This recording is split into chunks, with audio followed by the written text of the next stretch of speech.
दोस्तों, अगर आप बुबालू टीवी से नए जुड़े हैं तो हमारे चैनल को सब्सक्राइब जरूर करें और अपने दोस्तों के साथ शेयर करें। रात का वक्त था।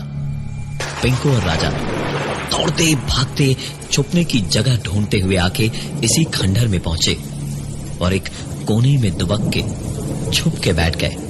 दोनों बैठे ही थे जब अचानक पीकू और राजा को ठीक ऊपर के बरामदे से एक भारी सी टेबल घसीट कर ले जाने की आवाज सुनाई दी। दोनों ऊपर के फ्लोर पर गए तो देखा आखिरी कमरे का दरवाजा खुला पड़ा था और अंदर से बेहद हल्की एक रोशनी की लकीर बाहर आती दिखाई दे रही थी। पास पहुंचकर खुले दरवाजे से अंदर झांका तो पाया कि एक कोने में रखी लालटेन जल रही थी।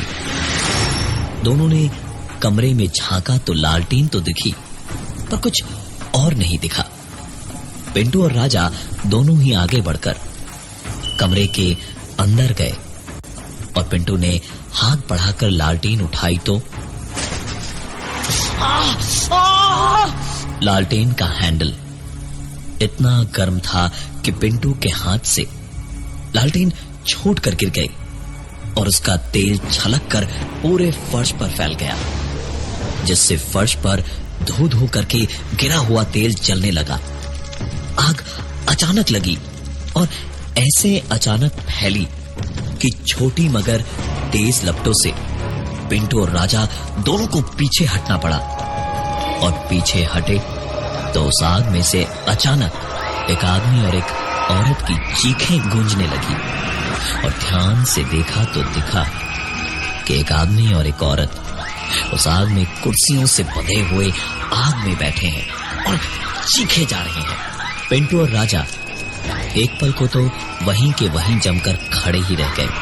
इतनी गर्मी थी वहां आग की वजह से, लेकिन फिर भी दोनों के हाथ पैर ठंडे पड़ गए।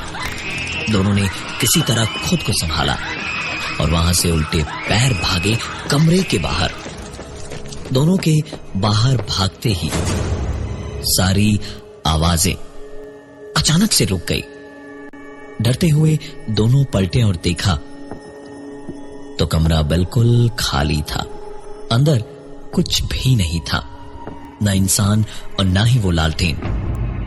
दोनों को लगा जैसे उन दोनों के दिमाग पर वैसे ही छुपने का भूत सवार था और शायद इसी परेशानी की वजह से दोनों को वहम हुआ। सुस्ताने के लिए दोनों सीढ़ियों पर जाकर बैठ गए। बैठे बैठे किसी तरह खुद को दोनों ने संभाला ही था जब अचानक से एक आवाज उन्हें सुनाई देने लगी।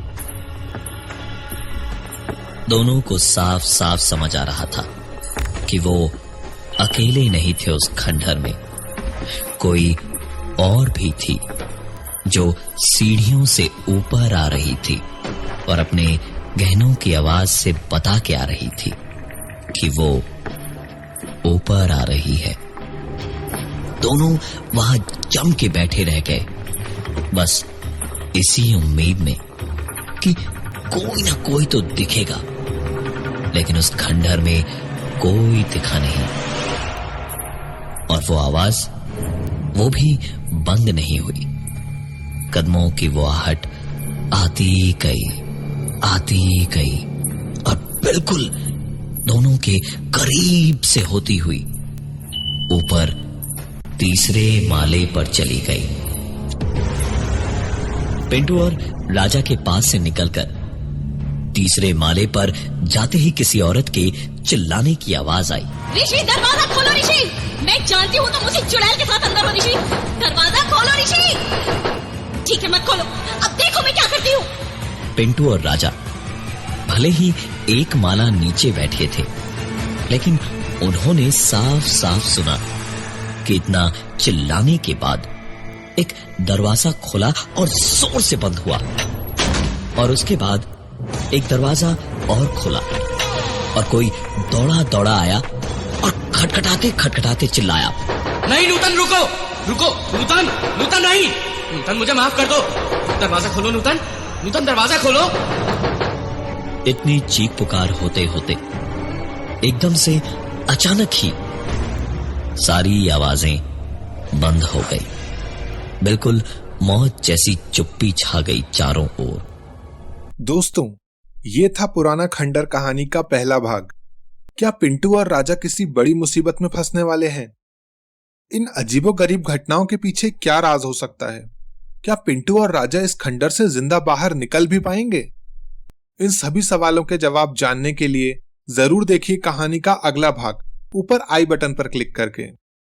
अगर वीडियो पसंद आया हो तो लाइक कीजिए और कमेंट करके बताइए कि आप लोग किस विषय पर हॉरर कहानियां देखना चाहते हैं।